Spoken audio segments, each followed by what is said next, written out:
All right, what's going on, Patriots Drive Nation? This is Jason Cole back with the Patriots Drive podcast. And with the Senior Bowl starting today, we got a couple prospects for you guys to watch. So make sure you guys like and subscribe, comment who you guys would like to see New England draft from the Senior Bowl. And without further ado, let's get right into the video.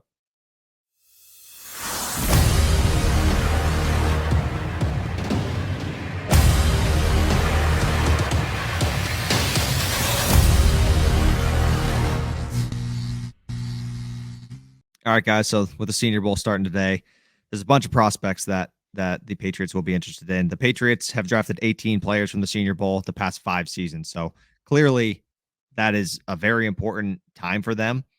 They'd like to draft some of these guys that are more experienced, older, and just have played more football in general. So kind of starting off at the top with one of the most important positions that the Patriots need to address this season is offensive tackle. So what are a few of the guys at the Senior Bowl, Jace, that you think the Patriots should keep their eye on or should target in this year's draft?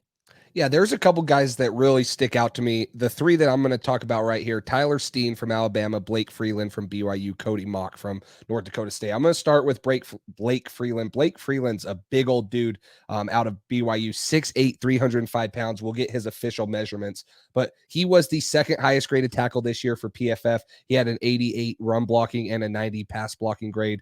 And, you really heard about how New England wanted to transition into this zone scheme team, and they didn't really get to do it. We'll see what Bill O'Brien wants to do, but he had a 90.5 run blocking grade in zone. So this is a 3-year starter for BYU. He played in 860 snaps this year, 876 last year, 452 in 2020. And he has experience at both right tackle and left tackle. Most of the last 2 years he's been at left tackle, and that's what New England needs. So if New England trades away their first round pick and they possibly don't have pick 14, so they can't get one of those priority guys at that position, maybe you find a guy like this who I think is going to be available in the second round. You could get him early on day 2. The other guy that I really like, Cody Mock out of North Dakota State. You talk about a guy that's big, physical, and athletic.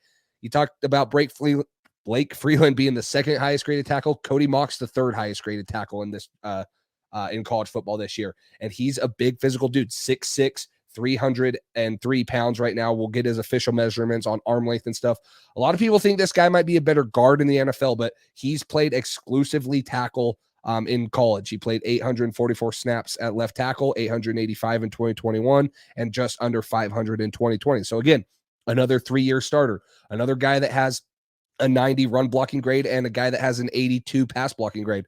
Now, Blake Freeland's more of a zone blocker. Cody Mock's going to be a gap scheme at North Dakota State, straight downhill. It's power, power, power. Someone once said at North Dakota State, RPO stands for run power only. It's not run pass option, it's run power only, because that's what they do. So you have a big guy that's athletic. He's a finisher. He's probably one of the nastiest guys where you're just talking about a guy that wants to play with a chip on his shoulder and is really going to play with great physicality and tenacity and bring, kind of that chip to this offensive line that they've been missing. So, and then the last guy is Tyler Steen, an offensive tackle out of Alabama that's really gaining a lot of traction, that had a pretty solid year this year for Alabama. Not like probably going to be as high as Blake Freeland, Cody Mock. Maybe he could be based off of his combine stuff, Senior Bowl film, but maybe a guy that's a 3rd round target for New England that, Bill Belichick loves Alabama, and he got coached by Bill O'Brien. So maybe Bill O'Brien wants to bring Tyler Steen back and bring him as the left tackle or right tackle of the future. So those are 3 guys I like,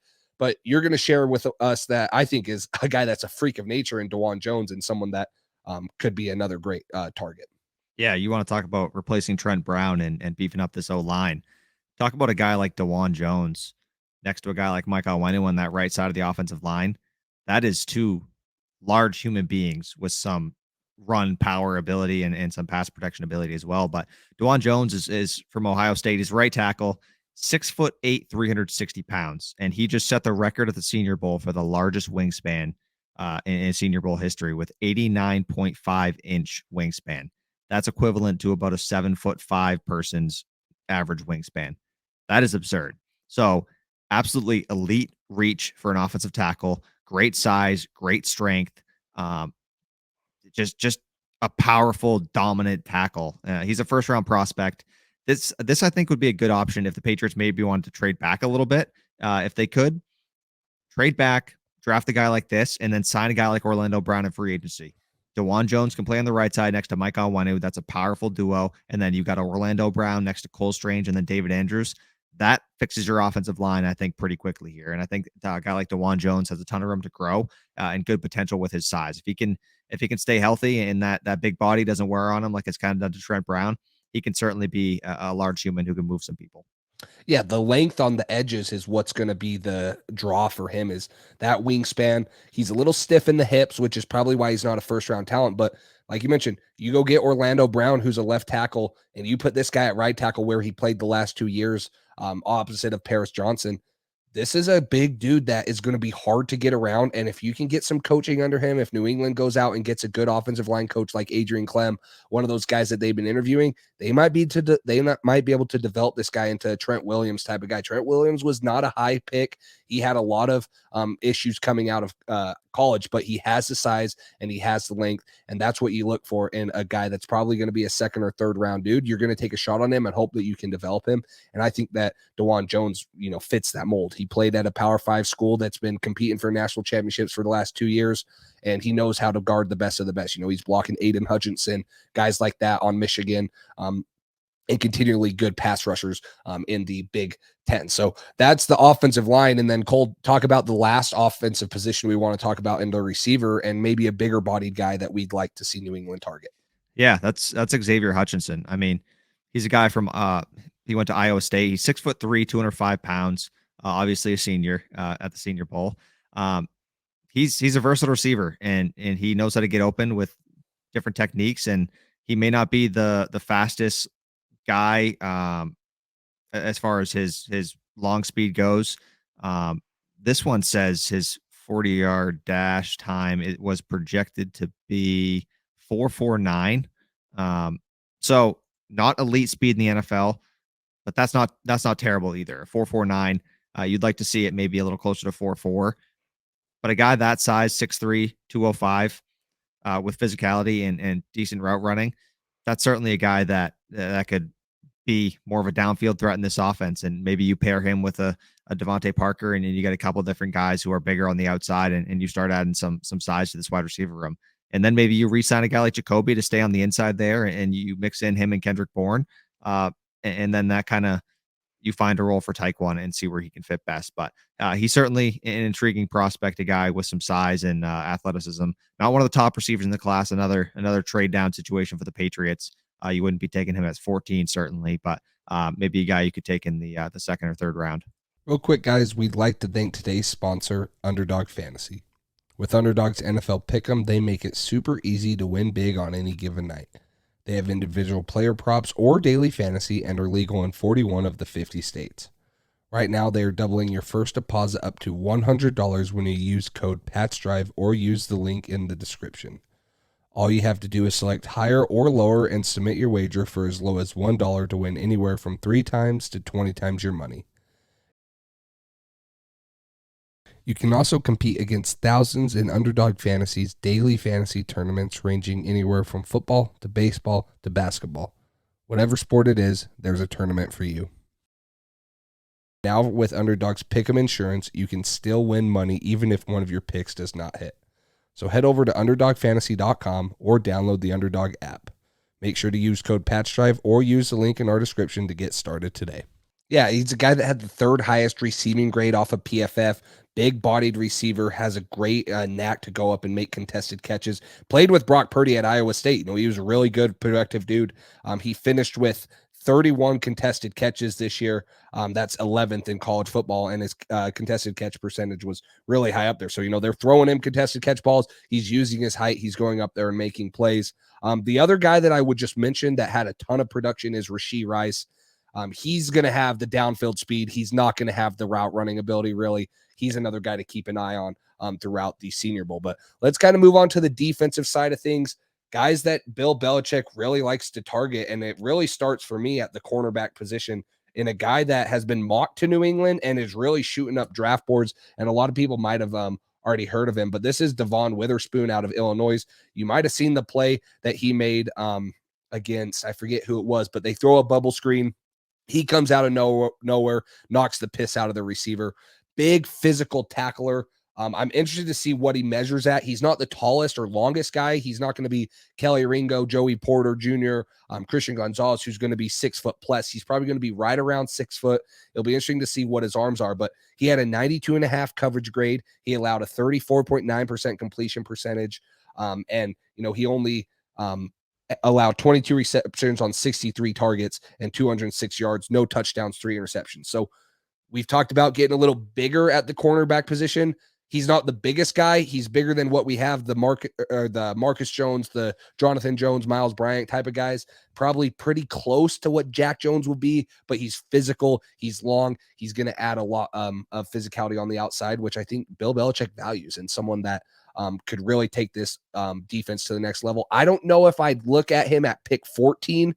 I think there would still be one of those top corners, but again, Senior Bowl guy, maybe early second round, maybe you trade back. This is a guy that could be a steal in the late first round that New England should keep an eye on in the Senior Bowl. Yeah, it seems like he might be kind of an early day 2 pick, which there's no problem with that. Having a guy, like you said, getting a little bigger at the cornerback position, a guy who can play man coverage and has good instincts. That's a guy the Patriots usually like to target. So if they don't end up going corner in round 1, or if they trade back, maybe they take a guy at 14 and do the Christian Barmore move and trade up for this guy. Take a tackle in round 1 and then trade up for a guy like Witherspoon here with a little more size than, like you said, Marcus Jones and some of those other guys. But it seems like there's one other guy you want to touch on, a defensive end, staying on the defense side of the ball. Yeah, it's a guy that I think Bill Belichick's going to gravitate to because of his size, because of his versatility, and because of where he went to college. That's Andre Carter II out of Army. He's a defensive end, 6'7", 260. I think he's versatile enough to play inside as maybe a 5 or a 4 tech. If you want to throw him inside on and get a little stouter, but still have that pass rush. This is an interesting stat that PFF has. Him and Aiden Hutchinson were tied for the highest pass rush grade in the nation last season. So this guy's an elite pass rusher. He had a little bit of dip in his productivity this year just because he was getting chipped and double teamed so much. But at 6'7" with the bend and the explosion and athleticism that he has, he's a mismatch. I think Bill Belichick, it's not the flashiest pick, an edge defender in the first round. I don't know if that's like a need for New England, but I have a hard time thinking that Bill will not take a close look at this guy and really want to target him. He played over the tackle, not very much, only 25 reps in his career, and then he was outside the tackle for about 90% of his career. But you're talking about that size in New England system. Bill Belichick could create mismatches with him on the inside. And then he had a 21.5% pass rush win rate this year, which is extremely high. Really good pass rush grade.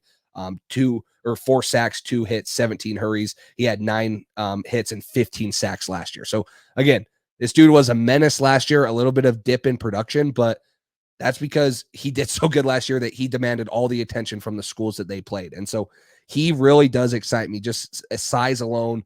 We'll get his measurements officially and we'll have a clip on that. But again, another guy that Bill Belichick likes to trade down for, possibly snag up with a later round pick and gain an extra 1 or 2 picks in the 3rd or 4th round and, develop him into a very, very good player for this defense. Yeah, and it's never a bad idea to add to that defensive line. We got a couple guys coming up for contracts in the next year or 2 on that defensive line. So if you want to stay dominant, you got to have guys in the pipeline who can learn from a guy like Judon, a guy like Uche, Barmore, Dietrich Wise even. So there's a bunch of talent on this Patriots defensive line. You get a guy in here, he doesn't have to play a lot of reps necessarily in his first season. Or maybe he develops enough where he can make an impact and give some of these other veterans a rest. So definitely not a bad idea to add to this Patriots defensive line. Yeah, you can never have enough pass rushers, in my opinion. You look at the teams that have won Super Bowls, the Bucks, the Eagles this year, they're leading the league in sacks. They're getting to the quarterbacks. They're making the Patrick Mahomes, Joe Burrows, Josh Allen's uncomfortable. You can never have enough pass rushers. So that would be a position. I don't think that New England's in a spot to take a guy like this. He seems more like a luxury pick for a team late in the first round than a team like New England that needs to fill a ton of holes on the offensive side of the ball and at other positions on the defense. But he is a guy that you should keep an eye out on just because I think he's going to be fun as heck to watch. And his story's incredible. He almost didn't get to go to the draft this year because of the Army rules, but they made an exception for him because, he might be the first draft picks in Army forever, let alone the first round pick. So this will be a cool story to watch, and a guy that will really impress people with his athleticism for his size on the outside. So again, make sure you guys like, subscribe, and comment down below who you'd like to see and who you're watching in the Senior Bowl this week.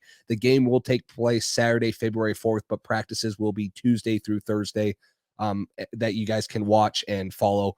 Our Instagrams will provide clips on the guys that impressed us after the game and after practices, and then any of the Patriots people that will actually be there covering it. You can follow for details. So again, thank you guys for all the support, and we will talk to you next time.